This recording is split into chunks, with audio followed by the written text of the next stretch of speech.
Everybody, I'm gonna continue reading What Witches Don't Want Christians to Know,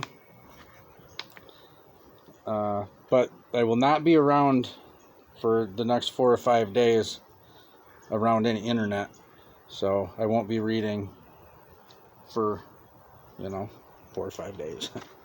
But this is where we left off the other day. The years with no memories were 3rd and 4th grades of school. The school officials told my mom that the only reason I passed my first year of school was I had made good grades. I had missed around 40 days. I was constantly sick, and I suffered from asthma. I was also nauseated every school morning and begged my mom not to send me to school. My last memory of 2nd grade was my mom telling me that I had scored the highest on an IQ test. My memories picked back up in the 5th grade, where I remember struggling with schoolwork. I have always had a conscious memory of the following event. When I was around 13, I had been suffering with a toothache for a while. I had a very large cavity in the center of a lower molar, and so I experienced my first trip to a dentist. He sat me in the chair and didn't give me any Novocaine. He instructed me to hold up my hand if I started to feel pain. Needless to say, when the drill touched my already sensitive tooth, I felt like my head was going to explode. I raised my hand, but he didn't stop. I can still remember the look on his face as I clawed the chair and held on for the ride. He drilled out the entire cavity with a few intermittent stops with no painkillers. When I came into the waiting room, I was intensely nauseated and my legs were shaking. I told my mom what had happened, and she said that he was probably trying to save on cost of the Novocaine. I had mentioned this event to my husband early in our marriage, and he was so angry. He suggested that the dentist had to be a sadist, because a trained dentist would have known the pain that he was inflicting. I tried to reevaluate the whole situation with the new information that was now available to me. How could any child sit in a chair and not move with such unbearable pain? And how did I endure such pain without screaming? Then I tried to analyze the situation from the perspective of a parent. First of all, I would have never let my daughter go into the dentist's office alone, especially when it had been intuitively obvious that this was not going to be a painless procedure under any circumstances.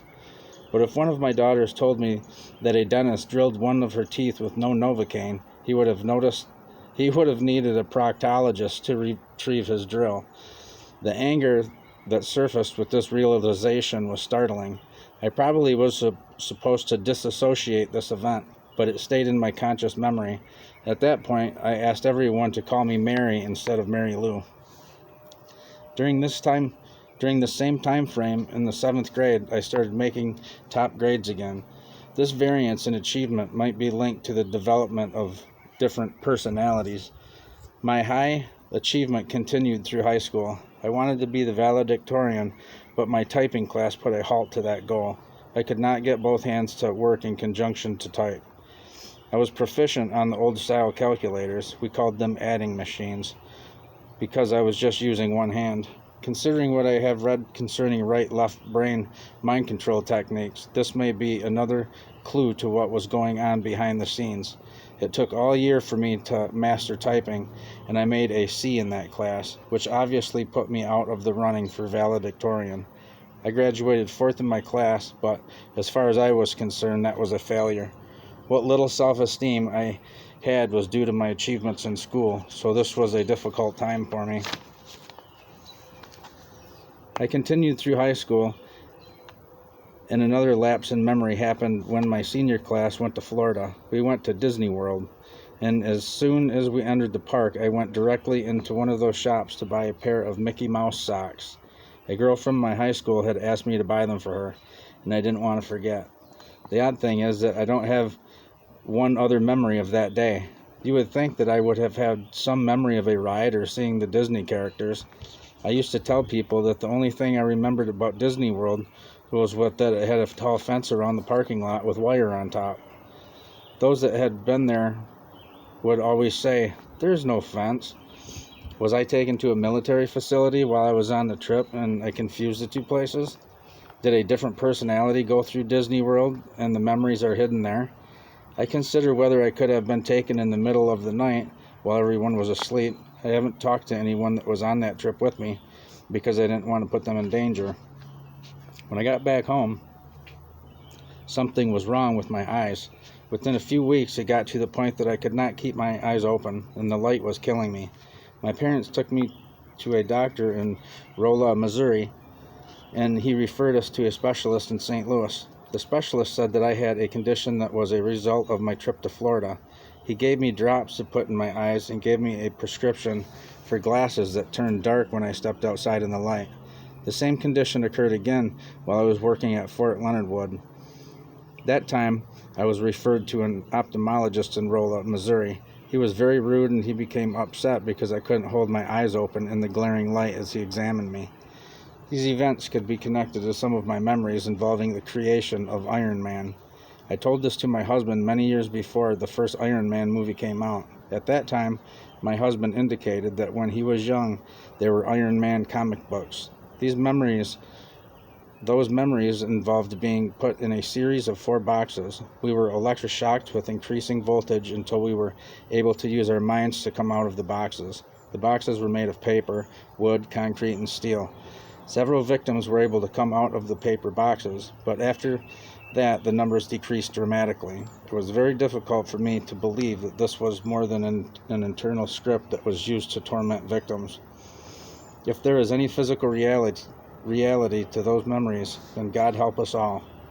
When I got out of high school, I was working at the nearby military base within a few months as a secretary for a lieutenant colonel who was the commander of the 2nd Battalion, 3rd Basic Training Brigade.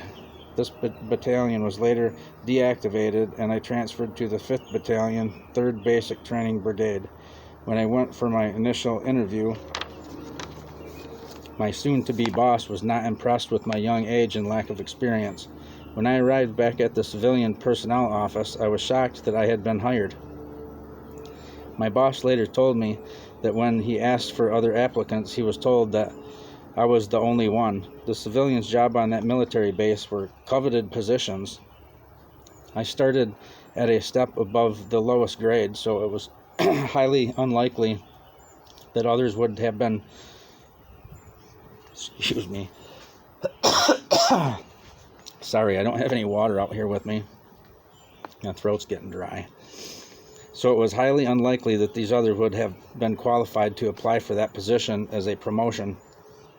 With what I know now, my employment was not happenstance. I have speculated over the years whether I could have even blocked memories of my time at work. If covert activities were being conducted on the base, it would have required the interaction of many program multiples and their handlers to maintain the secrecy. When I married my husband, he noticed a notebook that I had kept from a mandatory class for civilian employees at Fort Leonard Wood. The title was New Age Thinking. I told him that I didn't remember anything past arriving at the classroom. He looked at it and said that I needed to throw it away. He was already familiar with the term New Age, but I was clueless. I have since regretted throwing that away. I would have loved to read what they were filling my mind with. One of the duties that I had to perform was typing witness statements concerning an investigation of a drill sergeant assigned to our battalion. He had been accused of molesting his young daughters. I was typing the transcript of the investigator's interview of these little girls with tears welling up in my eyes.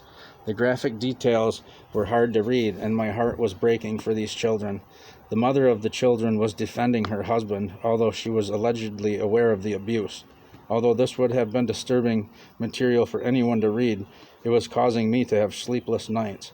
It caused me to feel extremely vulnerable, which was perplexing. Okay, I'm going to stop it there and go inside and go get a drink of water.